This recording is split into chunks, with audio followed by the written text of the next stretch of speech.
What's up, everybody? Tim Anderson here, aka Renfell, the bearded dwarven princess. I just woke up from a nap. They are not awake yet. I've got Leia, and with her is one of our namesakes from Lord of the Rings. We have Merry. Out of the five new kittens, we have Frodo, Sam, Merry, Pippin, and Smeagol. And this is Merry. She is. Her little whiskers are twitching right now, but she's sleeping with her sister still. But I got work to do, so I had to get up and get my latest episode of Mondays in Middle Earth out. Today we're going to be reading through chapter 11 of the Two Towers, which is the last book in the Two Towers, book three, leading up to the next half, which is book four, talking about the Frodo and Sam journey. This is chapter 11, the Palantír. Um, this is a there's a lot that goes on in this chapter, but it's actually a fairly fast-paced chapter. So this may be a quicker episode. In any case, if you haven't watched any of the previous episodes, go for it. We're pretty deep in right now, and we got a long ways to go because we're going through the entirety of the Two Towers, leading up to Return of the King, and then getting into the Silmarillion. As I reread things I haven't read in 20 years, and re-educate myself and remind myself of things that made these books so powerful in the first place when I read them years and years ago growing up. Starting off with chapter 11. Oh, and before we get deeper, don't forget in Discord there is a section in our server specifically for this show. So if you want to have conversations about these chapters above and beyond what we're doing here on Discord, on YouTube, don't forget to check the Discord out. I'm not awake yet. It's all right. We're gonna power on. Um, I like when Gandalf explains to Merry here that a sneer from Saruman is a compliment, because Merry is talking to Gandalf about the aftermath of what they just experienced and Saruman being caught down, and he sort of was looking down on the hobbits and making snide comments to them. And Gandalf explains that a sneer from Saruman is a compliment if you feel honored by its concern. This is basically in regards to the fact that Gandalf had been, it then goes on to explain that Merry and Pippin are going to be foremost in Saruman's mind now, more than anyone else and more than anything else that happened because of what they represent and whether Gandalf might have the Ring of Power. Because that's something that Saruman doesn't know yet. And the confrontation where Gandalf breaks his staff, he sees the hobbits and the wheels are turning. Like he just doesn't know what to make of it yet. As Merry and Gandalf are talking on horseback, Gandalf mentions that he has yet to fathom what the link between Isengard and Mordor was and how they exchanged news. Which this kind of threw me for a whirl because I guess he didn't know that the stone that was thrown from Orthanc was a Palantír. Um, and I had to go back and reread a section of the previous chapter when the Palantír gets thrown down and Pippin bends down to pick it up. It just says that um, when he took the Dark Globe from Pippin, he simply mentioned that he will take care of that because it's not a thing Saruman would have chosen to cast away because Grima threw it out the window. But I was thinking, and this is probably how the movies have tainted me. I was thinking that Gandalf knew immediately what it was when he picked it up, and he didn't.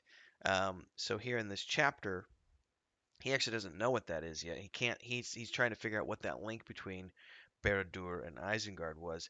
But he does mention that whatever the case may be, he says now the eye of Barad-dûr will be looking impatiently towards the Wizard's Vale and towards Rohan, and we should ride in secrecy from here on out because the less the eye sees, the better for us. Um, but it's a very good snippet here because in the films, he immediately knows what it is when he touches it. And that's something that doesn't happen here, which is again one of those things that I had forgotten because it had been so long since I've read the books. Because the last time I read the books was before the films came out. We then get into the scene between Merry and Pippin, and Pippin's got that bug up his butt, and he's obsessed with this glass ball that fell from Isengard. Now, this is in reference to, and it gets talked about later on in the chapter. Gandalf goes on to mention, that it's even now he can feel the pull of that because it's infused at this point with Sauron, and it's linked to the one in his tower, which used to be Minas Ithil, and it's just anyone who's nearby it's going to pull them in, and it's the power of seduction. Um, So Pippin is feeling that in the middle of the night, and he's talking with Mary about it. Mary comments that because they're talking about Gandalf, and Mary's talking about how Gandalf has changed, but he hasn't changed.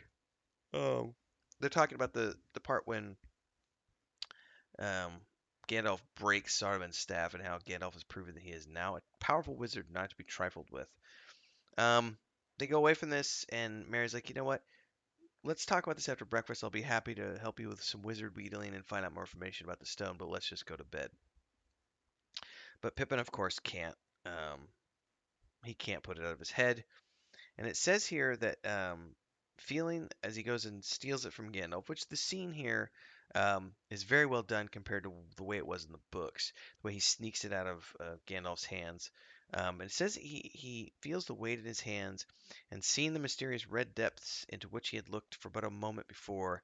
And finally, because he's fantasizing about this, he's thinking about what he saw before, and he just can't take it anymore, so he has to go steal it from Gandalf. And of course, then when he does, he has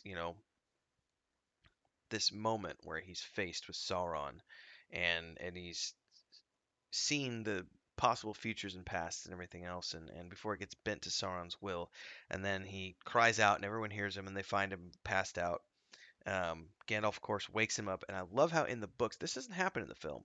In the book, Pippin awakens from his trance and cries out in a shrill but toneless voice, "It is not for you, Saruman. I will send for it at once." Which we get an inkling here that Sauron believes that Saruman has the One Ring, or at the very least, that he wants to question the Hobbit that he has now perceived in the Palantír. Um, as Gandalf finishes questioning Pippin, he then goes off to talk to Aragorn and everything else. And this is a really cool scene here, by the way. Um, he talks with Aragorn, and it's actually Aragorn who suggests this must assuredly be a Palantír from the treasury of Elendil, sent here by the kings of Gondor, and that I'm going to take this for safekeeping. Gandalf then bows to him, to the surprise of the others, and says, "Receive it, Lord, in earnest of other things that shall be given back." This is the birthright of the king. So this is Aragorn getting the first of many things that he is due because he is Elendil's heir. Um, Along with giving him the Palantir, Gandalf also gives him a warning and tells him not to be hasty. Should be wary of this. And Aragorn actually replies, when have you known me to be hasty or unwary? I who have waited and prepared for so many long years. This is such a stark contrast to the way that Peter Jackson's films portrayed Aragorn as very sort of riddled with self doubt and constantly questioning his capabilities as a man and whether or not he has the same weakness in his blood. This is not the Aragorn of the films. This is the Aragorn of the books. And the Aragorn of the books is very much a prepared man. He has been looking forward to this battle his whole life. He has been preparing for it, training for it, and he is very much up to the challenge, which is really just badass. Aragorn is a badass. Gandalf then mentions how this is a strangely fortunate event because he might have been saved from a grave blunder in that he had been obsessing over the stone himself, power of Sauron at play. And had he probed the stone, he probably would have revealed himself to Sauron. And in doing so, he's not sure that he was ready for such a trial, if indeed he ever would have been. And as they're talking about this and they're making plans, and he's saying, Pippin and I will go here, Merry, you should go here, Theoden, you should go here, Aragorn, you should go here. A Nazgul flies ahead of them, above them. And Gandalf cries out, "Wait not for the dawn! Ride, ride! Let not the swift wait for the slow! Leave the women and children! Go!" Um, and they're off, and he's off with Pippin on Shadowfax to Minas Tirith.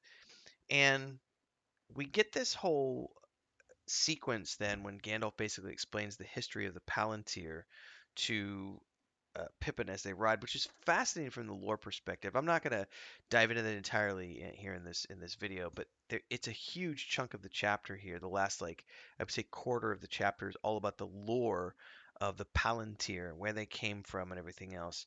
Um, and then we get some more of Gandalf basically pontificating, thinking about what Sauron might be thinking about, considering Saruman and him hiding information, and the fact that the Nazgul they just saw couldn't have been sent from Mordor right after the Palantír, because even it says even the Nazgul would need several hours to fly the distance. So the one they had just seen pass overhead was sent before because there hadn't been any contact, and Sauron is definitely like sending a messenger to see what's up with Saruman.